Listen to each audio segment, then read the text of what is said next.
네, 안녕하세요. 5월 14일입니다. 네, 주말들은 잘 보내고 계시는지. 일단 뭐 지난주에 그죠? 우리 특히 1분기 셀트리온 실적 부분 때문에 뭐 많이 급락했습니다. 주가 많이 급락했고 뭐 상대적으로 또 시장은 좋았는데 또 많이 또 소외를 또 당했던 상황이라서 뭐 어쩔 수 없이 좀 심리적으로 많이 힘드시겠지만 그죠? 네, 이 영상 꼭 보시고 멘탈 잡으면서 한번 같이 가시도록 하겠습니다. 네, 꼭 이 영상 보시고 멘탈 함께 잡고 한번 가시도록 하시죠. 일단 셀트리온 삼형제의 1분기 실적 보고서 일단 꼭 확인해야 할 긍정적 포인트와 부정적 포인트들이 있습니다. 그래서 이 부분 먼저 제대로 알고 가야죠. 말 그대로 팩트 사항은 팩트로 받아들이고 그죠. 일단은 뭐 저희가 좋은 거는 좋은 거고 나쁜 거는 나쁜 거라는 부분 일단은 확실하게 인지를 하셔야 되는 사항이고요. 일단 확실하게 구분을 해서 셀트리온 삼형제 뭐 지금까지 꾸준하게 성장을 해왔습니다. 그리고 앞으로도 꾸준하게 또 성장을 할 것이고요. 물론 과거보다는 뭐 큰 이슈가 없다면 급성장은 하기는 힘들 겁니다. 뭐 혹시나 그저 또 대형 또 M&A가 진행이 된다고 하면 또 모를까 아니면 그저 약간 블록버스터급 신약 자체가 또 나온다고 하면 뭐 지금 현재 램시마 SC 말 그대로 블록버스터가 또 될런지 일단 된다고 하면 또 급성장 부분은 가능하겠지만 그런 약간 큰 이변이 없는 한 과거처럼 그렇게 급성장은 조금 어려울 듯 하고요. 네, 중장기적 성장세에서 같이 한번 재확인 한번 해보도록 하겠습니다. 네, 영상 보시기 전에 구독과 좋아요, 알림 설정 부탁드리면서 힘내시기 바랍니다. 다들 화이팅 하시고요. 네, 먼저 1분기 셀트리온 1분기 실적 보고서 요약 한번 보시겠습니다. 일단 보시기 전에 조금 우리 1분기 실적 영업이익이 안 좋았죠. 뭐 여러 가지 크게 그죠? 네 가지 이슈 부분이 있었습니다. 첫 번째 이유 제품 다변화 일단 수익성 악화 부분이었죠. 제품 다변화 수익성 낮은 제품들 판매 부분 그리고 두 번째 일시적인 공급 단가 인하 부분 그리고 세 번째 레키로나주 평가 손실 그리고 네 번째 흡입형 항체 치료제 내 개발 비용 그 크게 네 가지 부분이었습니다. 그래서 제가 판단했을 때는 그 네 가지 중에서 가장 큰 부분이 흡입형 치료제에 대한 개발 이슈 때문이라고 보면 될 것 같은데요. 회사 보고서 자료에는 그렇게 그죠? 언급조차 안 되어 있습니다. 5월 13일 날 다올 투자증권에서 셀트리온 하반기 실적 성장 기대하면서 이 연구원은 영업이익 부진은 수익성 낮은 제품군의 매출 비중 증가와 바이오시밀러 공급 단가에 기인한다. 흡입형 코로나19 치료제 개발로 경상 개발비 359억 원이 발생했다라고 되어 있습니다. 해서 아까 말씀드린 대로 수익성 낮은 제품군 매출 비중 증가, 바이오시밀러 일시적인 공급 내 단가 인하 부분, 그리고 여기 아까 그죠? 레키로나주 평가 손실 부분, 그리고 흡입형 치료제 치료비, 경상개발비 359억 원이 발생했다고 합니다. 그래서 제가 봐서는 이게 사실이라고 하면 이게 제일 큰 부분입니다. 그러면 한번 보시도록 하겠습니다. 저희 셀트리온의 1분기 매출 컨센서스가 매출은 5,200억, 영업이익은 1,970억, 영업이익률이 37.6% 부분이거든요. 그나마 그죠? 정권사에서 가장 보수적으로 본다고 하는 신한투자증권의 컨센 매출은 4,995억 거의 5천억대 부분이었고요. 영업이익은 1,879억 그리고 영업이익률은 37.6% 부분입니다. 우리 실적 매출 5,500억 부분으로 실질적으로 컨센서스보다는 241억이 더 나왔습니다. 영업이익 1,423억대 부분으로 컨센서스 대비 556억이 부족했죠. 해서 영업이익률도 상대적으로 28.5% 부분으로 해서 9.1포인트나 많이 하락했습니다. 이렇게 차이가 컨센서스 대비해서 556억 이렇게 차이가 난 부분 제일 큰 부분이 359억짜리 흡입형 치료제 개발 경상비 때 부분입니다. 그런데 이제 여기는 이제 개발 경상비가 들어가 있는 상황이죠. 만약에 개발 경상비가 없었다고 하면 매출은 5,500억 똑같죠. 그리고 그 비용 다시 1,400억에서 다시 환원이 된다고 하면 1,782억 부분이죠. 그러면 영업이익률에 대한 부분도 30%대로 올라갑니다. 32.4%대. 그래서 이렇게 된 실적 부분이랑 실질적으로 컨센서스랑 차이는 매출은 증가하고 영업이익은 197억밖에 줄지를 않습니다. 그래서 그리고 영업이익률 5.2%밖에 안 주는 상황이고요. 만약에 이 상태로 진행되었다고 하면 실질적으로 매출 증가, 영업이익은 조금 하의 부분이죠. 거의 큰 이슈가 없는 상황이었습니다. 여기에다가 이제 헬스케어 실적 자체가 매출과 영업이익 모두 전년비 급증을 했으니까 호재로 충분히 또 발생할 수 있었던 상황이었는데 회사에서는 그죠? 아니 물론 이렇게 실적 나온 건 좋습니다. 그러면 회사에서 실질적으로 보고서 자료상에 이렇게 큰 비용 변동 원인을 먼저 이유를 대면서 이러한 부분으로 일시적인 비용 부분이죠. 이러한 일시적인 비용 부분으로 영업이익률이 안 좋았다, 영업이익이 안 좋았다 설명을 했다고 하면 시장도 그렇게 지금처럼 그렇게 받아들이지는 않았을 겁니다. 그 조금은 받아들였겠죠. 그 상대적으로 영업이익률이 또 빠졌으니까. 근데 실질적으로 그 영업이익 자체가 왜 줄어들었는지 그 이유가 중요한 부분이거든요. 늘어났다고 하면 단기적으로 예를 들어서 뭐 인센티브를 안 줬다던가 아니면 뭐 단기적인 이벤트를 안 해서 늘어났다고 한다고 해서 이게 어닝 서프라이즈가 나온다고 해서 주가는 급등을 하지 않습니다. 이유를 보는 거죠. 왜 줄어들었는지, 왜 늘어났는지 이유를 보고 합당한 이유여야만 그 주가 실적에 따라서 회사 실적 부분에 따라서 주가가 급등을 하기도 하고 급락을 하기도 하는 사항인데 우리 셀트리온의 1분기 실적 발표 그냥 조금 이따 보시겠지만 두 가지 이유 제품 다변화 수익성 확생 일시적인 공급 단가 인하 딸랑 그 두 가지만 이야기를 했습니다. 그래서 설명을 할 때 이게 흡입형 항체 개발비 359억 자체가 비용으로 반영이 되어서 영업이익이 부진했다라고 하면 주가는 거의 뭐 그렇게 떨어지지도 않았고 그죠? 헬스케어 실적 자체가 좋게 나왔기 때문에 상대적으로 시장도 그날 2%대 급등했던 좋았던 장이었죠. 우리 셀트리온 주가도 충분히 상승을 할 수 있는 자리였습니다.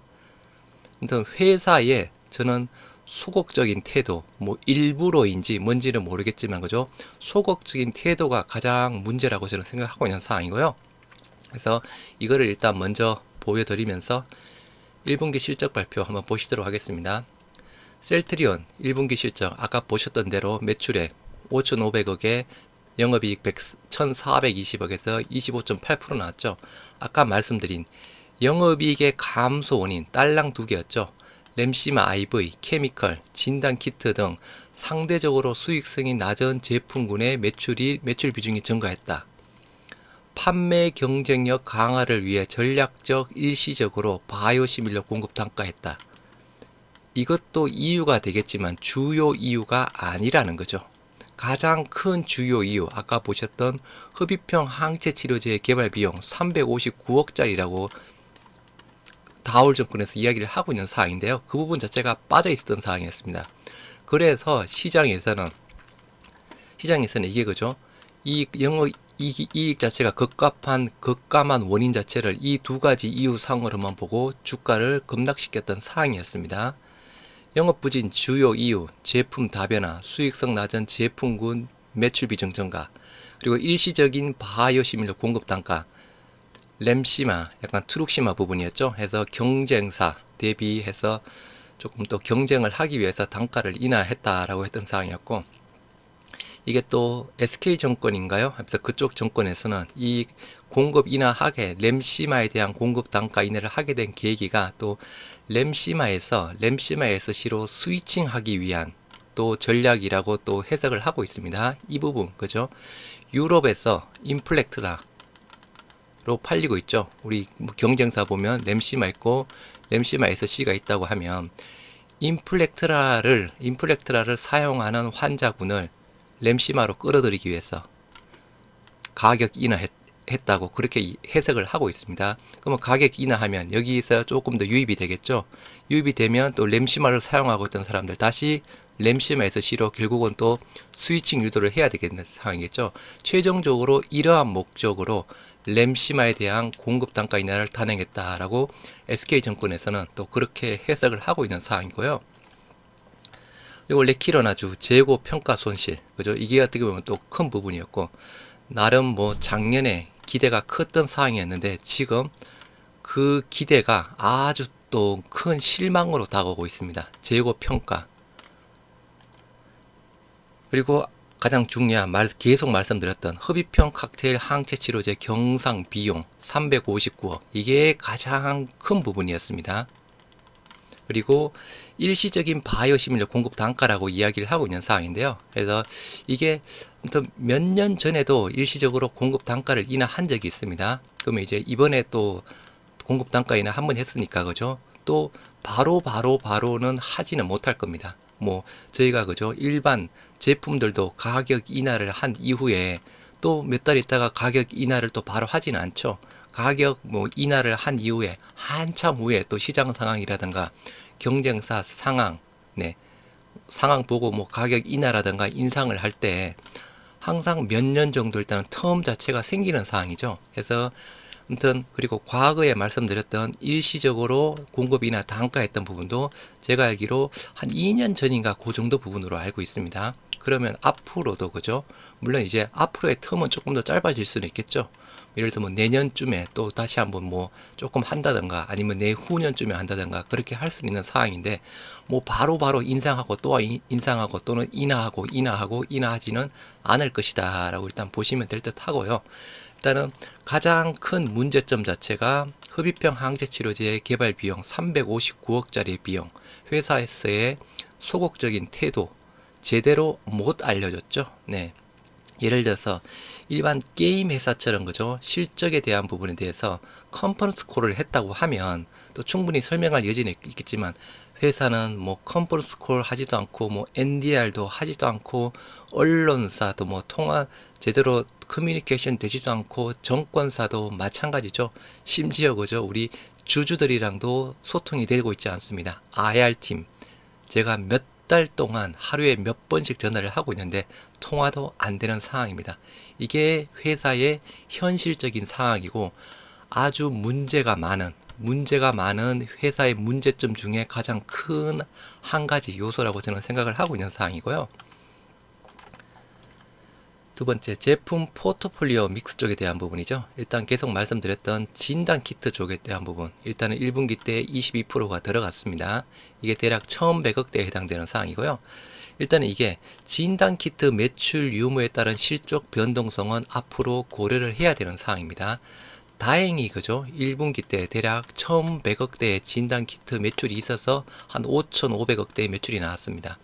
이게 만약에 없었다고 하면 4,400억대 부분으로 거의 컨센서스에서는 조금 또 빠지는 상황이죠. 그럼 뭐 뭔가 또 더 큰 이슈가 있었습니다. 그래서 이 부분에 대한 사항 앞으로 2분기, 뭐 3분기, 4분기, 2분기 때 제대로 될 수 있을까요? 조금 의아해합니다. 일단은 셀트리온 USA 쪽으로 그죠 1분기 정정 공시상으로 넘어간 금액이 대략 4,600억대에 대한 해당되는 사항인데 1분기 때 뭐 우리 국내에 뭐 수요 부족으로 수출 통제된 이유도 있을 거고 또 여러 가지 복합적인 이유 부분도 있을 겁니다. 해서 1,100억대가 나왔다고 하면 지금은 그렇게 수출 통제가 되고 있지는 않는 걸로 알고 있습니다. 그게 또 어떻게 보면 호재 부분이긴 한데 또 2분기 상대적으로 코로나 확진자 수가 많이 줄어들었죠. 해서 보면 또 2분기 때 그죠 뭐 1,000억대 조금 안 되는 수준 뭐 정도 나오지 않을까 그냥 단순 추정을 한번 해보고요. 3분기나 4분기 코로나 재유행 여부에 따라서 또 모든 게 또 진단키트 매출 결정이 될 사항이라서 변동성이 크다는 부분 조금 고려를 해주시기 바라고 여하튼 1분기에는 이게 매출 효자 노릇을 했습니다. 물론 수익성에는 조금 기여했죠. 영업이익 전체 금액상으로는 약간 플러스 요인인 부분이었지만 영업이익률 상으로는 마이너스 요인으로 작용했던 사항이었고요. 그리고 베그젤마 5%대에서 첫 계약이 나왔습니다. 대략 뭐 270억대 부분이죠. 빠르면 그죠 올해 연말에 유럽과 미국, 국내에 출시가 되는 상황에서 추가 매출 뭐 기대도 가능한 상황이고, 램시마 비중 네, 꾸준하게 증가하고 있습니다. 그죠? 27%, 4분기 때 17%, 29%, 23%, 작년 1분기 때 19%, 1분기 기준상으로 19%에서 27%로 램시마 비중이 꾸준하게 많이 증가했습니다. 그래서 이게 그죠? 전체 매출 확대에는 긍정적이죠. 하지만 램시마 앱가 수익성이 그나마 조금 낮다고 하죠. 해서 수익성이나 조금 떨어지는 부분, 이게 플러스 요인과 마이너스 요인 같이 있죠. 그죠? 물론 이것도 늘어나면서 다른 제품군도 늘어나면 제일 좋은 상황인데, 그죠? 물론 이게 줄어들지 않는 것보다 늘어나는 게 당연히 좋긴 하죠. 하지만 전체 영업이익률 상으로는 수익성이 낮은 램시마 쪽보다는 뭐 약간 트룩시마라든가 램시마 SC 부분이라든가 그런 부분이 조금 더 늘어난다고 하면 그게 더 최상의 조건이라고 볼 수 있는 상황이고요. 네, 램시마 SC 뭐 아무튼 뭐 이슈가 많은 또 부분이었습니다. 그래서 탈츠, 네, 약간 블록버스터 의약품 탈츠와 같은 출시 초기에 같은 뭐 점유율 상승세를 보이고 있다라고 해서 회사에서 이야기를 하면서, 그죠? 램시마 SC도 충분히 블록버스터 의약품이 될 가능성이 높다라고 이야기를 하고 있습니다. 그래서 탈츠의 초기 출시 때 가파른 상승세 부분이랑 램시마 SC 때 가파른 상승세 비슷하다고 해서, 그죠? 블록버스터급, 아무튼 당연히 블록버스터급이 되면 훨씬 좋겠죠. 그죠? 그래서 말 그대로 뭐 1년에 약간 휴미라까지는 아니지만, 그죠? 1년에 예를 들어서 몇 조 이상씩 나올 수 있는 블록버스터 의약품을 한번 기대해 봅니다. 그래서 우리 램시마 SC 2023년 미국 상업화 목표로 현재 신약 임상 3상 진행 중에 있습니다. 허가 준비 순항이라고 되어 있고, 일단은 네, 바이오 시밀러가 아니고 바이오 신약으로 지금 진행이 되는 상황이고, 미국 내 자가 면역 질환 시장의 약 50%를 차지하는 염증성 저항 질환군을 집중 공략하겠다. EU의 트랙 레코드 및 미국 내 강력한 램시마 IV 기반으로 더 빠른 스위칭을 기대한다라고 하면서 미국 자가 면역 질환 시장 규모가 21년 기준상으로 84조 원이라고 하는데, 그 중에서 염증성 저항 질환이 대략 49%, 거의 반을 차지하고 있습니다. 그러면 대략 한 42조 원 시장이죠. 그래서 미국의 염증성 저항 질환 시장 21년에 거의 41조 원 시장, 2017년부터 꾸준하게 성장, 연평균 성장률 카거 14.1%에서 급성장을 하고 있다는 사항입니다. 그래서 단순하게 미국 시장에서만 염증성 저항질환 규모가 41조에 해당되는 상황, 이거를 빨리 먹어버리면, 그죠? 말 그대로 1년에 몇 조 원 이상 나올 수 있는 상황이죠. 그래서 램시마 있으신 부분을 저희가 뭐 몇 년 전부터 출시 초기부터 많이 또 기대를 했던 사항이었는데, 그죠? 그래서 또 회사 측에서도 원래 출시 초기에 셀트리온에서 셀트리온 헬스케어로 또 많은 물량을 넘겼는데, 실질적으로 셀트리온 헬스케어에서 판매한 부분 자체가 그렇게 빨리 이루어지지 못했습니다. 그래서 제가 이전 영상에서도 말씀드렸다시피 셀트리온 헬스케어가 지금 램시마 재고를 대략 6천억대 가지고 있는 상황입니다. 그래서 올해 일단은 셀트리온에서 셀케 향으로 넘어가는 램시마 SC 계약 공시는 어려울 것이다 라고 해서 제가 이전 영상에서 말씀을 해드렸던 사항이었고요. 23년 미국 출시 예상에서 바이오 시밀러가 아닌 신약 부분입니다. 해서 그러면 당연히 이것도 훨씬 더 높은 고마진 제품 부분입니다. 셀트리온 헬스케어의 1분기 실적 보고서 요약본 보시도록 하겠습니다. 먼저 뭐 1분기 헬스케어는 실적 말 그대로 잘 나왔죠. 네, 매출액이 4,100억대, 영업이익이 450억대에서 전년 대비 16%, 43%에서 모두 급증을 했고, 뭐 영업이익률에 대한 부분도 큰 이슈사항은 없었습니다. 매출과 영업이익 성장에 따른 중장기적인 성장에 긍정적이다고 해서, 그죠? 실질적으로 조금 이게 이 회사가 성장을 하고 있는지 성장을 못하고 있는지는 일단은 우리는 셀트리온 헬스케어를 봐야죠. 셀트리온에서 헬스케어로 넘어가는 매출은, 그죠?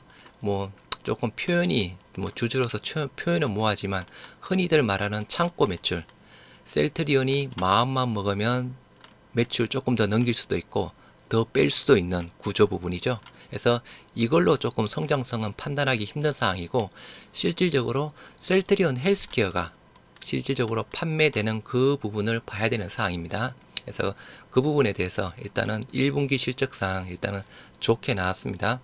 그래서 또 여기서 하나 더 보셔야 될 부분, 유럽 직판 확대에 따른 일시적 매출 조정분은 향후에도 지속적인 관심이 필요하다 해서, 유럽 직판 확대로 인한 일시적 매출 조정 불구에도 북미 시장에서 투룩시마 등 견조한 처방과 램시마 SC의 지속적 성장이 이어되며 전년 동기 대비 성장했다 해서, 일단 그래서 회사에서는 일단 직판을 확대한다고 이야기했죠. 기존의 구조는 셀트리온 헬스케어에서 예를 들어서 우리 화이자라고 할게요. 램시마 헬스케어 쪽에서 화이자로 물량을 넘길 때, 유통사로 물량을 넘길 때 매출로 잡힙니다. 매출로 잡히는 부분인데, 이제 유통사를 통하지 않고 만약에 직판을 하게 된다 그러면 직접 팔아야 매출로 잡히는 구조 부분이죠. 그래서 이 차이 부분으로 해서 중간에 이렇게 전환되는 과정에서 일시적으로 매출 조정, 불가피한 매출 조정이 나올 수가 있습니다. 예를 들어서 유통사에 넘기는 부분을 이제 넘기는 물량을 줄이면서 직판으로 전환을 해야 되니까, 기존 같은 경우에는 만약에 100을 넘긴다고 하면 우리는 앞으로 직판으로 할 거니까 100을 넘기지를 못하겠고 90, 다음 뭐 80, 다음 70 이렇게 넘기면서 빠진 부분을 10, 20에서 직판으로 확대를 하는 상황이죠. 그래서 이게 빠지는 만큼 직판에서 그만큼 그냥 바로 판매가 된다고 하면 상쇄가 되는 부분이겠지만, 시간차 부분으로 그럴 수는 없는 상황이라서 그 이야기를 하고 있는 상황입니다. 그래서 향후에 대한 부분도 그죠, 직판이 확대가 된다고 하면 조금 단기적으로는 어떻게 보면 분기별 실적으로 접근했을 때는 직판 확대 이슈 부분으로 인해서 매출 자체가 잠깐 늘어나지 않을 수도 있습니다. 물론 이제 조금 길게 보면 그죠, 중장기적으로는 매출과 가격 경쟁력, 수익성 개선 측면에서 모두 상당히 긍정적인 부분으로 판단할 수 있는 사항이고요. 직판 확대에 따른 수익성 개선 및 가격 경쟁력 확보에는 긍정적이다. 네, 중장기적으로는. 단기적으로는 일시적으로 부분은 이러한 매출의 감소 부분 영향 발생될 수 있는 사항입니다. 그리고 매출 비중, 지역 변동에 따른 영업이익 변동세에서 영업이익 측면에서 그죠, 수익성 높은 북미 매출 비중 확대로 견조한 영업이익을 달성했다라고 되어 있죠. 그래서 유럽에서 북미 지역으로 매출 비중 자체가 넘어가고 있다는 부분입니다. 기존에 우리 램시마, 트룩시마, 허주마 유럽에서 먼저 시작했죠. 그 다음에 미국 판매가 되고 있는 상황인데, 지금 점유율 어느 정도 많이 있습니다. 해서 조금 정체가 되어 있죠. 이 정체된 부분 자체를 지금 미국 시장에서 커버를 하다 보니까 초기 대비해서 북미 시장의 점유율 자체가 높아지니까 여기서는 조금 더 뭐 비싸게 팔고 있는 모양입니다. 뭐 아무튼 자세한 부분은 모르겠지만 똑같이 100원, 100원에 팔린 부분이 아니고, 여기서 만약에 100원 팔린다고 하면 똑같은 기준이라고 하면 여기에서 뭐 120원 정도에 팔리는 듯 합니다. 그래서 이러한 부분으로 영업이익률이 확대가 되었다라고 이야기를 하고 있는 상황이고요. 네, 뭐 1분기 실적 제품 믹스 쪽에 대한 부분. 그래서 매출 비중 지역 변동에 따른 영업이익 변동세에서 아까 말씀을 드렸던 사항이었죠. 21년 1분기 때 내 유럽 비중이 50이었습니다. 그리고 4분기 때 54. 그런데 올해 1분기 때 38로 단순 1분기 비교했을 때도 많이 떨어졌죠. 북미 비중 28에서 43으로 많이 늘어났습니다. 이 원인 부분으로 영업이익 자체가 많이 좋아졌다라고 이야기를 하고 있는 상황이고요. 앞으로도 그죠, 이 비중 자체는 북미 비중이 더 늘어날 수밖에 없는 구조입니다. 아까 말씀드렸다시피 지금 유럽 시장은 이제 성장한 이후에 횡보 정체를 보이고 있는 구간이고, 미국 시장은 이제 성장세 부분이죠. 그래서 매출 비중에 대한 부분, 북미 쪽은 앞으로 더 늘어날 것이므로 수익성에 대한 부분 더 좋다라고 보실 수밖에 없는 상황이고요. 유플라이마의 정확한 매출 규모는 파악이 불가합니다. 말 그대로 유플라이마, 회사에서는 기타 매출로 잡아놓은 부분이라서 정확하게 유플라이마가 어떤 성장세를 가져가고 있는지 확인은 불가한 사항인데요. 대략 느낌상 보면 현 추세는 그다지 아직까지는 그렇게 긍정적이지 않은 듯한 합니다. 그래서 제 그냥 주관적인 판단 부분이고요. 그리고 유플라이마 일단 뭐 큰 시장이죠. 최대 매출 미국의 약 21조 시장입니다. 그래서 23년에 7월달 출시 합의를 받던 사항이었죠.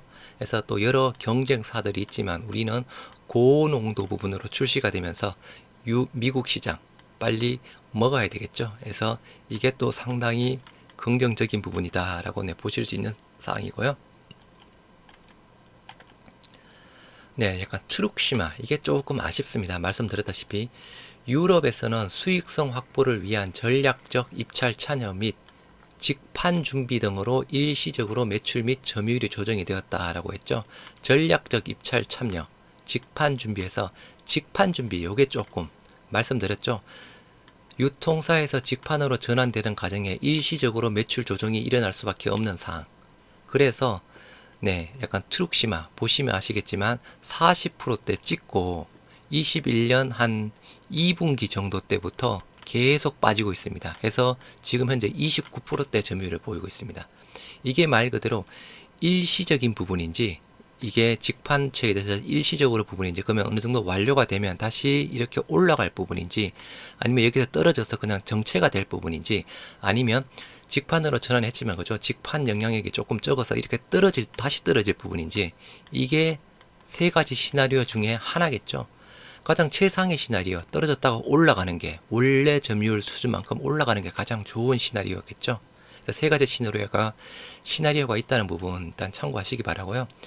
유럽 지역 네, 트룩시마 점유율 최근의 급하락 직판 체제 전환에 따른 영향이 얼마나 해서 세 가지 시나리오가 있다는 부분을 말씀드리고 싶은 사항이고요. 경쟁사의 C바이오시밀러 급증을 하고 있습니다. 그죠? 일단 우리 빠른 시일 내에 점유율 하락 멈추고 반등이 필요하다. 이 확인하는 부분도 일단은 굉장히 또 중요한 또 확인 과정 중에 하나고요. 경쟁사인 C바이오시밀러 점유율이 급상승하고 있습니다. 지금 아까 우리 일단은 제꼈습니다. 작년 한 21년 2분기 기준상으로 우리 점유율을 거의 역전하면서 지금 꾸준하게 상승세를 보이고 있는 상황인데요.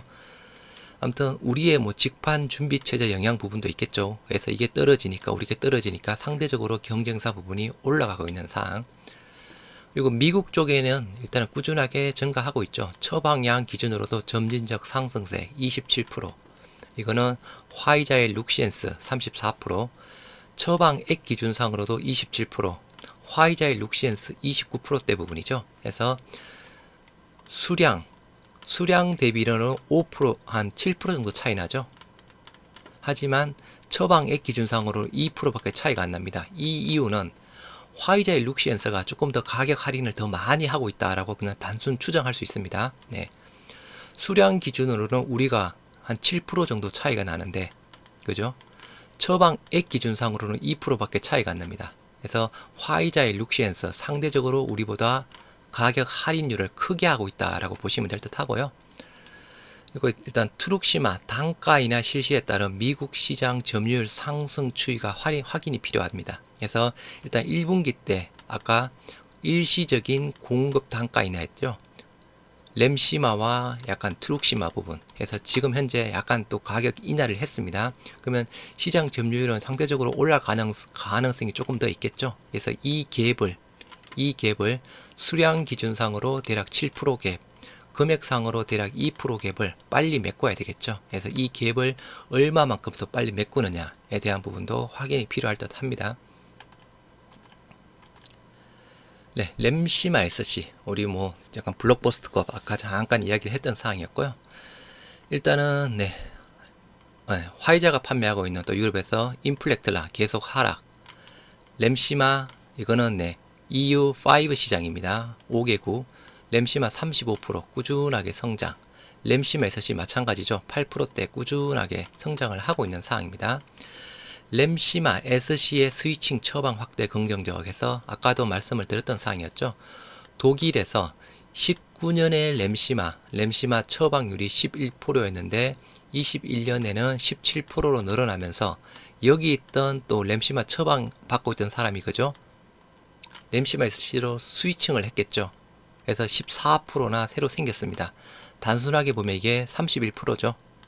11%에서 31%로 늘어났습니다.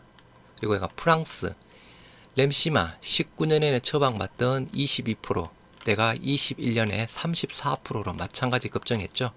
램시마 처방받던 램시마 SC로 스위칭이 되었죠. 38%대. 그래서 독일과 프랑스 모두 램시마에서 램시마 SC로 스위칭되는 과정이 잘 일어나고 있다. 상당히 긍정적인 부분이고요. 기존 오리지널 점유율 지속세 하락세인 반면 이거 화이자, 미국 유럽에서도 화이자 인플렉터를 팔고 있죠. 계속 하락하고 있는 반면 램시마와 램시마 SC의 성장세는 지금 뚜렷하게 스위칭도 잘 이루어지고 있는 상황입니다. 그래서 긍정적 부분이죠. 유플라이마 이게 유플라이마 조금 그죠. 유일한 고농도 바이오시밀러죠. 로우 볼륨 그리고 통증이 없는 시트렌삼을 제외한 통증이 없는 유럽에서는 현재 유일한 고농도 바이오시밀러로 일단 판매가 되고 있는 상황이고 미국에서는 2023년 7월에 일단은 합의가 된 상황이죠. 알보텍이랑 우리 셀트리온 고농도 현 자료 기준상으로는 유플라이마의 성장세 확인이 어렵습니다. 그래서 아까도 말씀드렸죠. 회사에서 공개가 되고 있는 자료상으로는 유플라이마의 규모 판매 규모가 얼마 되는지 확인하기 어려운 부분이고요. 일단은 하반기 그리고 내년 미국 출시에 조금 기대를 해야 되는 상황입니다. 일단 하반기 잘 출시가 되겠죠. 일단은 뭐 올해 상반기까지 그죠. 유럽의 EU5국에 다 출시를 하겠다고 했던 상황이었고 작년까지 EU 3개국에는 모두 출시가 되었습니다. 그래서 상반기에 2개가 더 늘어나고 또 나머지 국가들도 뭐 일본, 캐나다 등등 있었죠. 그래서 계속 늘어날 부분이니까 하반기 때 또 어떻게 보면 본격적인 급성장할 가능성이 있다라고 보시면 될 듯 하고요. 그리고 아바스틴 바이오시밀러죠. 베그젤마 연내에 빠르면 미국, 유럽, 국내, 일본 출시에 따른 추가적인 매출 기대 가능성이 있습니다. 그래서 1년 내에 글로벌 메바시즈밥의 80%를 차지하는 미국, 유럽, 일본의 출시 목표라고 합니다. 그래서 이것도 당연히 추가 매출 부분은 가능한데 이거는 또 그죠 기존에 또 퍼스트 무버들이 있습니다. 크게 한 2개 경쟁사가 있는 거라서 우리는 후발주자로 들어가는 상황이라서 아무튼 뭐 원가 경쟁력을 앞세워서 들어가겠다 직판 체제로 잘 돼야 되는 부분이고요. 기존 경쟁사들이 선점한 시장이라 향후 추이 판단이 필요하다. 큰 매출 기대는 힘들 듯해서 일단은 경쟁사들 아까 말씀드린 대로 큰 경쟁사 2개가 있습니다. 여하튼 직판 체제로 되면서 말 그대로 조금 잘 되었으면 좋겠습니다. 그래서 이 부분은 조금 일단 보수적으로 보는 게 좋을 듯 하고요. 그리고 이제 직판 유통구조 체제 이게 또 중요하죠. 직판 체제 확대에 따른 매출 일시적인 조정 가능성은 항시 염두 필요합니다. 유통구조 개선하기 위해서 2016년 직판으로 대략 1% 램시마부터 시작했던 사항이었죠. 2020년 30%까지 확대하겠다. 2025년 90%까지 확대하겠다. 해서 아까 말씀드린 대로 유통사를 통해서 판매하는 부분 쪽에서 직판으로 전환되는 과정에서 일시적으로 매출 변동성 약간 조정, 매출 하락분은 언제라도 발생이 될 수 있다는 부분 항시 이거는 염두를 해둬야 될 사항이고요. 그래서 말씀드린 대로 여기서 빠지는 부분만큼 바로 직판 체제로 전환하면서 상쇄를 시켜버리는 게 가장 좋죠. 반대로 직판 체제 확대에 따라 가격 경쟁력을 앞세워서 점유율 확보가 가능하다. 이건 당연한 부분이고요. 계속 말씀드렸던 사항. 그리고 유통사에 지급하는 수수료가 사라짐으로 수익성 개선에 큰 도움. 이거 신문사에서 그죠? 초기에 램시마 할 때 유통사에다가 마진을 40%를 보장하는 계약을 맺었다고 했던 사항이었죠. 뭐 10% 20%도 아니고 40% 계약입니다. 저희가 초창기에 램시마 바이오시밀러 램시마 낼 때 뭐 이름도 없었던 사항, 그죠? 해서 실질적으로 불합리하게 계약을 이행할 수밖에 없던 상황이었죠. 그래서 마진 40% 이게 점점 더 없어지고 향후에 트룩시마, 허즈마 부분도 뭐 40%대까지는 아니지만 한 20%대 되지는 되지 않을까 싶습니다. 이것도 수수료, 유통사에서 주는 수수료 줄어든다고 하면 당연히 수익성에 큰 도움이 될 수 있는 상황이겠죠. 그래서 또 어떻게 보면 물론 잘 돼야 되는 조건입니다. 플러스 요건이라고 볼 수 있는 사항이고요. 우리 뭐 약간 파이프라인 뭐 계속 말씀드렸던 사항이라서 그죠. 뭐 일단은 여러 가지 또 우리 파이프라인이 있죠. 그래서 올해까지 출시가 될 부분 아바스틴 바이오시밀러, 올해의 성장 동력 램시마 SC, 유플라이마. 이거는 이제 유플라이마 부분은 그죠. 일단은 유럽, 미국의 7월달 합의가 된 사항이고 램시마 SC는 현재 임상 3상 진행 중에 있는 사항입니다. 여기에 이제 임상 3상 진행 중인 게 또 4개가 있죠. 아일리아, 졸레어, 스텔라라, 프로리아 바이오시밀러 4개가 있습니다. 매년마다 하나씩 출시가 되는 사항이고요. 이 중에서 졸레어, 글로벌 매찰 그 시장 규모가 4조 원대 해당되는 사항이고요. 스텔라라 바이오시밀러, 9조 원대. 이 졸레어랑 스텔라라가 타 경쟁 바이오시밀러 대비해서 가장 앞서 있는 상태입니다. 우리 셀트리온이 졸레어 바이오시밀러랑 스텔라라 바이오시밀러는 다른 경쟁사보다 많이 앞서 있는 상태 부분이고요.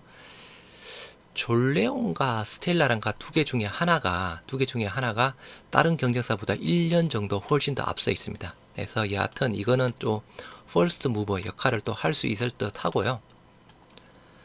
많은 경쟁자로 인해서 바이오시밀러 초기 시장과는 다른 양상이다 해서 지금은 약간 레드오션이 조금 불거지고 있습니다. 그래서 레드오션 이슈가 나오니까 경쟁이 치열하다 보니까 그죠. 단가 인하 이루어지는 상황이라서 지금 현재 바이오시밀러라는 부분 자체가 우리 셀트리온 램시마가 처음 또 그 개발했던 이슈를 언급했던 사항이었죠. 초창기에는 말 그대로 경쟁사가 없으니까 독보적으로 퍼스트 무브 역할을 충분하게 할 수 있는데 지금 아일리아, 졸레어, 스텔라라, 프롤리아 같은 경우는 경쟁사들이 많이 있습니다. 퍼스트 무브 큰 의미도 없는 상황이라서 아무튼 출시는 되는 상황이겠지만 그죠? 정말 뭐 확실하게 큰 장점 아니면 큰 시간 차이를 둔 퍼스트 무브 역할이 아니라고 하면 거의 비등비등하게 일단은 움직일 가능성이 있다는 부분 해서 약간 좀 조심해야 될 사항 부분이고요. 매년 새로운 신규 파이프 추가로 인해서 추가 매출은 항상 가능합니다.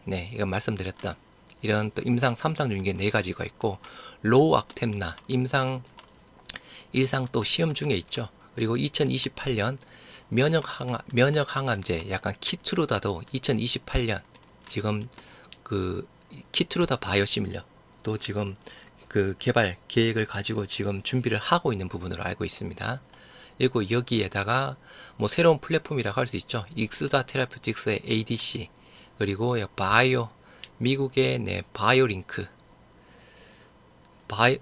뭐죠? 갑자기 이름이 생각 안 나네요. 아무튼 미국 트라이링크 바이오테크놀로지 일단 백신 플랫폼, 면역 항암제 등등 해서 앞으로 또 추가될 부분 자체에 대한 파이프라인은 많이 있다는 부분이고요. 우리 셀트리온 제약의 1분기 실적 보고서 일단 제약도 그죠? 일단 매출액 887억, 영업이익 77억에서 뭐 전년 대비해서 3.7%, 영업이익 19.5% 빠졌습니다. 셀트리온이랑 비슷한 구조 부분이고요. 매출액은 늘어났지만 영업이익은 빠졌다. 그래서 뭐 마케팅 활동 등 판매 관리비 집행 증가로 감소했다고 하는데 일단 영업이익률에 대한 부분도 여기도 그죠. 경쟁사와의 치열한 경쟁을 위해서 단가 인하를 했다고 했던 사항이었죠. 그래서 그 부분이 또 가장 큰 또 부분이고 현재 우리 뭐 셀트리온 제약 같은 경우는 그죠. 다케다 제약 대략 한 3천억 원에 인수한 다케다 제약 인수약품 기저 효과는 아직 잔존합니다. 작년 1분기 기준상으로는 아직 인수한 다케다 제약이 1년 내내 매출 자체가 풀 이어상으로 되는 부분이 아니라서 뭐 분기별로 그죠. 기저 효과는 당연히 발생이 되는 사항입니다. 일단 올해에는 무조건 다 분기별 발생되는 사항은 인수한 의약품 자체가 다 100% 판매가 되는 시점 부분이었는데 정확하게 작년에 어느 분기 때부터 풀 이어로 적용된지 잘은 모르겠지만 아무튼 이 부분이 조금 또 기저효과로서 충분히 또 작용을 할 수 있는 사항이고요. 그리고 뭐 제약도 마찬가지죠. 새로운 파이프라인, 램시마 SC, 유플라이마, 베그젤마 등 매출 성장 가능성은 있다. 하지만 영업이익률에 대한 부분은 다시 한번 조금 더 봐야 되겠죠. 여기에 그죠 뭐 유플라이마랑 램시마 SC 고마진 제품 자체가 들어간다고 하면 또 영업이익이 감소하는 부분도 또 충분히 상쇄를 할 수 있는 사항입니다. 추후 점유율 확대를 위한 단가 인하 영향도 고려. 이 부분 아까 똑같은 이야기 부분입니다. 뭐 단가 인하 이번에 해서 또 뭐 바로 하고 할 수는 없겠죠. 이번에 했으면 한 1년쯤 후에 또 시장 상황 보고 또 단가 인하한다든가 어느 정도 텀이 있는 부분. 그래서 이 부분도 똑같이 그냥 중장기적으로 항상 또 고려를 해야 되는 사항 부분이고요. 네, 제품 포트폴리오, 뭐 제약에 대한 부분은 그죠? 일단 케미컬 기존 분야에는 지속적으로 상승을 하고 있습니다. 케미컬 국내 기존 21년에 38%대에서 21년 45%대 부분으로 그죠?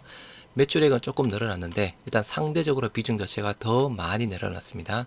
그래서 네, 케미컬 의약품 자체가 잘 팔린다 볼 수 있고 상대적으로 바이오 쪽은 비율은 똑같은데 금액은 조금 늘어났죠. 조금 약간 성장하고 있다라고 보시면 될 듯합니다.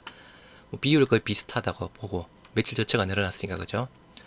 케미컬 글로벌 분야는 조금 하락세 18%대 부분에서 15%대 금액상으로 본다고 하면 그죠 조금 줄어들지 않을까 싶습니다. 그래서 뭐 큰 차이는 없는 상황이지만 여하튼 뭐 제약 쪽에 대한 부분도 꾸준하게 매출 성장세 부분 그리고 영업이익에 대한 부분도 이제 램시마 SC, 뭐 유플라이마 고마진 제품이 들어오면서 영업이익도 같이 성장할 수 있다라고 보시면 될 듯합니다. 네, 그럼 우리 셀트리온 삼형제 연도별 분기별 매출 현황 한번 보시도록 하겠습니다. 지금까지 얼마만큼 성장을 했는지 그리고 앞으로 어떻게 또 성장할 수 있는지 어떻게 보면 이게 또 가장 중요한 사항이겠죠. 네, 셀트리온 헬스케어 매출 추정 제가 이 부분은 영상으로 한 두세 번 정도 보여드렸던 사항이 있는데요. 네, 간단하게만 다시 한번 보시도록 하겠습니다. 일단은 우리 셀트리온 헬스케어의 매출 추정 부분입니다. 21년 저희가 매출이 1조 8천억대 1조 8천억대가 나왔습니다. 1조 8천억대가 나왔던 상황이었고요. 해서 뭐 컨트롤만 잠깐 보시도록 하겠습니다. 해서 기존 저희가 제품 판매하고 있는 부분 있잖아요. 매년마다 한 5% 정도 기존 판매하는 제품군에 대해서는 매년마다 5% 정도 감소하는 것으로 추정을 했습니다. 그리고 이제 새로 출시되는 부분 있잖아요. 아바스틴, 졸레어, 스텔라라, 아일리어 부분은 출시 연도에 따라서 출시 1년차의 시장 점유율 0.5%, 2년차에 1%, 3년차 2%, 4년차 3%, 5년차 3.5%, 6년차 4%대의 점유율을 적용했고요. 전체 시장 규모에 그리고 램시마 SC랑 유플라이마 부분은 신한투자증권 자료를 그대로 적용했습니다. 그래서 그렇게 쭉 보면 아바스틴 바이오시밀러가 글로벌 매출 대략 6조 원대 6조 원의 0.5% 부분이죠. 그러면 300억 부분이죠. 그런 논리로 추정을 했고 졸레어가 글로벌 매출 4조 원대 스텔라라가 9조 원대 아일리아가 11조 원대 그리고 프롤리아가 3조 원대 부분입니다. 그래서 기존 제품군 부분이랑 새롭게 추가될 부분을 이제 다 합쳐서 보면 2022년에는 대략 한 1조 9천억대 매출을 예상해 볼 수 있는 상황이고요. 23년에는 2조 1000억대 그리고 24년에는 2조 4천억 25년에 2조 7천억 26년 3조 원 27년 3조 5천억 정도를 예상을 해볼 수 있는 상황입니다. 그래서 이렇게 꾸준하게 단순 이렇게만 추정해도 그죠 꾸준하게 성장을 할 수 있다라는 부분을 보여드리기 위해서 말씀드리고 있는 사항이고요. 또 여기에 그죠 아까 말씀드렸던 또 뭐 ADC 플랫폼이라든가 mRNA 플랫폼이라든가 또 새로 지금 현재 일상 중인 제품들 뭐 등등등 그래서 또 추가가 되면 당연히 늘어날 부분이고 여기에 또 M&A까지 이루어진다고 하면 훨씬 더 늘어나는 상황이겠죠. 네, 그런 부분이고요. 뭐 이거는 뭐 동일한 뭐 약간 동일한 부분이니까 스킵을 하도록 하고, 우리 셀트리온의 일단 연간 실적이나 과거에 어떻게 성장을 해왔고 지금 컨센서스 기준상으로 얼마만큼 또 성장을 할 수 있는지 한번 보시도록 하겠습니다. 먼저 매출액입니다. 2017년에 9,400억 했습니다. 2018, 19, 9,800, 1조 1,000억대 하다가 20년에 1조 8천억대로 급증을 했죠. 21년에 1조 9천억, 올해에 대략 한 2조 2천억대 컨센서스 기준입니다. 그리고 23년 2조 4천, 24년 2조 8천에서 과거에 조금 정체했다가 급성장 한번 하고 다시 한번 정체를 하고 있죠. 올해 조금 다시 약간 급성장, 그래서 다음엔 계속 이제 완만한 좀 성장세를 보일 것이다 라는 부분이고, 일단은 과거에 이렇게 성장했던 만큼 그냥 단순한 기울기상으로 보면 그죠, 2017년에서 19년까지는 그렇게 많이 성장을 하지 않았습니다. 19년에서 20분에 19년에서 20년 사이에 크게 성장을 했죠.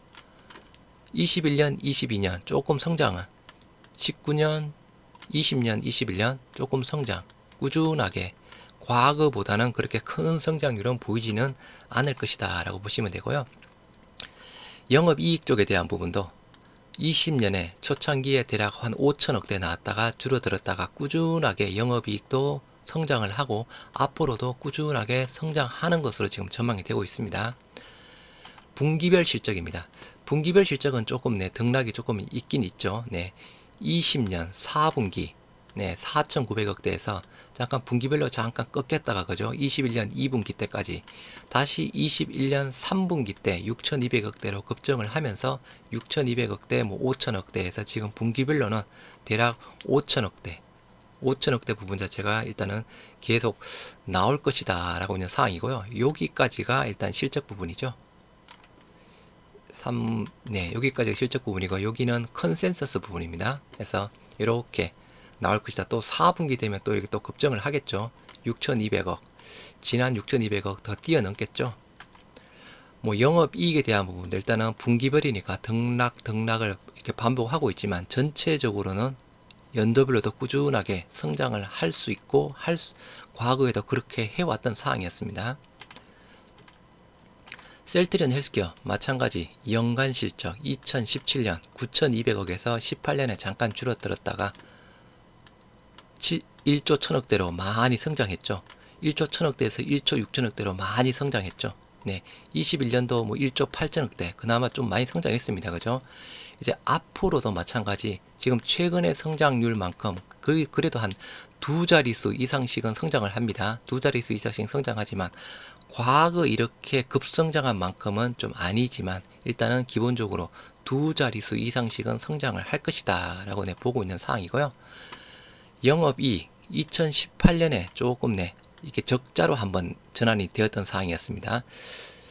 이게 뭔가 조금 지금 이유를 지금 잘 기억이 안 나는데 하여튼 2018년에 적자로 한번 전환이 되었던 상황이었고, 적자 이후에 꾸준하게 성장했다가 21년에 잠깐 꺾였다가 다시 조금 더 상승세를 보이고 있는 상황이고, 20년에 이렇게 급성장하게 된 부분은 미국의 약간 트룩시마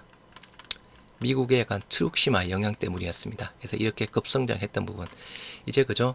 뭐 최근에도 일단 약간 트룩시마 부분 일단은 뭐 잘 되고 있는 상황이죠. 그래서 점진적으로 마찬가지 상승을 할 것이다 보고 있고, 분기별에 대한 부분도 그죠? 전체적으로 분기별 뭐 등락은 있지만 조금 성장세, 계속 분기별로도 지금 성장세를 유지가 될 것이다 라고 보고 있는 상황입니다. 여기까지가 실적, 이거는 컨센의 부분입니다. 그래서 4분기 때 마찬가지 똑같이 또 6천억대 이상으로 나올 거다라고 보시면 될 것 같고요. 영업이익에 대한 부분 조금 등락이 큽니다. 이건 거죠. 분기별. 더군다나 헬스케어, 유통사의 마진 챙겨주고 판매했던 부분자에서 조금 뭐 마진보다 조금 빠진다고 하면 또다시 뭐 또 챙겨줘야 되는 그런 조금 복잡한 계약 구조 부분이죠. 그래서 등락 부분이지만 뭐 점진적으로 그죠? 조금씩은 그냥 큰 추세상으로는 마찬가지 매출도 상승, 영업이익도 상승세를 보이고 있는 상황입니다. 마지막 셀트리온 제약. 네, 셀트리온 제약 2017년에 1300억대 매출 자체가 조금 완만하게 상승하다가 19년, 20년에 급정, 20년에서 21년 이때 급정. 네, 이건 다케다 제약 인수분 자체가 가장 큰 부분입니다. 마찬가지죠. 과거에 조금씩 성장했던 부분 쪽에서 20년, 21년은 다케다 부분 쪽에서 급성장을 했던 상황이었고, 영업이익도 마찬가지죠. 꾸준하게 지금 점진적으로 계속 상승세. 이때 똑같은 다케다 부분으로 급성장. 매출액, 영업이익 똑같이 상승세 보이고 있는 상황이고요. 분기별에 대한 부분도 작년 1분기 856억, 887억 조금 증가하고 있죠. 점진적으로, 뭐 중간에 잠깐 빠졌지만 점진적으로 증가하고 있는 상황입니다. 이건 또 분기별이니까 또 2분기, 3분기, 4분기 갈수록 증가를 하겠죠. 영업이익에 대한 부분, 21년 2분기 때 정점을 찍고 분기에서 다시 조금 떨어지고 있는 상황 부분인데, 아무튼 제약 쪽에 대한 영업이익률은 조금 하락 추세가 있다라고 일단 보시면 될 듯합니다. 일단 단순하게 보면 그죠? 그냥 단순 추측입니다. 기존에는 제약이 물론 케미칼도 팔았지만 그죠? 우리 바이오도 많이 팔았죠. 램시마, 뭐 트룩시마, 허주마, 약간 국내, 물론 국내 상대적으로 매출 비중 자체는 적은 부분이지만, 이거는 예를 들어서 뭐 마진율이 예를 들어서 한 10%라고 하면 기존 케미컬은 이거보다는 더 떨어질 겁니다. 아마 뭐 그런 부분으로 그죠. 케미컬 비중 자체가 늘어나다 보니까 영업이익대에 해당되는 부분은 상대적으로 조금 더 많이 하락하고 있지 않나, 그냥 단순 추측을 한번 해봅니다. 물론 이건 분기적으로 해당되는 사항이고요. 연기적으로 본다 그러면, 연간 본다 그러면 계속 꾸준하게 상승을 하고 있는 상황입니다. 그래서 이러한 이유 부분으로 보면 그죠. 지금 1분기 때 실적, 네, 1분기 때 실적은 우리가 좀 셀트리온의 1분기 영업이 네, 급락 부분으로 해서 주가가 많이 빠졌던 상황이었죠. 그런데 알고 보면 그 급락에 대한 원인 부분도 계속 말씀드렸다시피 395억 허비평 항체 치료제 개발 비용 때문 부분이었죠. 개발 비용 자체가 안 들어갔다고 하면 매출은 늘어나고 영업이익은 조금 감소 부분입니다. 그러면 주가도 거의 빠지지 않았고 시장 자체가 좋았으니까 더 올라갈 수 있는 상황인데, 이 부분에 대해서 회사가 적극적으로 이야기를 하지 못했던 상황이었습니다. 저는 이게 가장 큰 문제라고 생각을 하고 있는 상황입니다. 그래서 이거 부분 단기적인 일시적인 부분이다 라고 저는 생각할 수 있을 듯 하고요. 일시적인 부분이라고 하면 2분기, 3분기, 4분기 시간이 지날수록 다시 원래대로 회복이 될 겁니다. 그리고 우리가 기다리는 3사 합병에 대한 부분도 있죠. 그래서 단기적으로 좀 단기 영업 쇼크, 영업이익 쇼크 부분 때문에 주가가 많이 좀 급락해서, 뭐 저도 마찬가지 굉장히 좀 힘들지만 일단은 이 부분, 이게 만약에 계속되는 이슈라고 하면 그죠, 문제가 굉장히 크죠. 하지만 이거는 단기적인 이슈, 공급 인하에 대한 부분도 단기적인 공급 인하 부분이었습니다. 이러한 부분이니까 단기적으로 다시 한번 조금 더 인내하시면서 조금만 더 기다리시면 지금 주가보다 훨씬 더 많이 올라갈 수 있을 거라고 장담을 합니다. 이 영상 보시고 꼭 힘내시기 바랍니다. 감사합니다.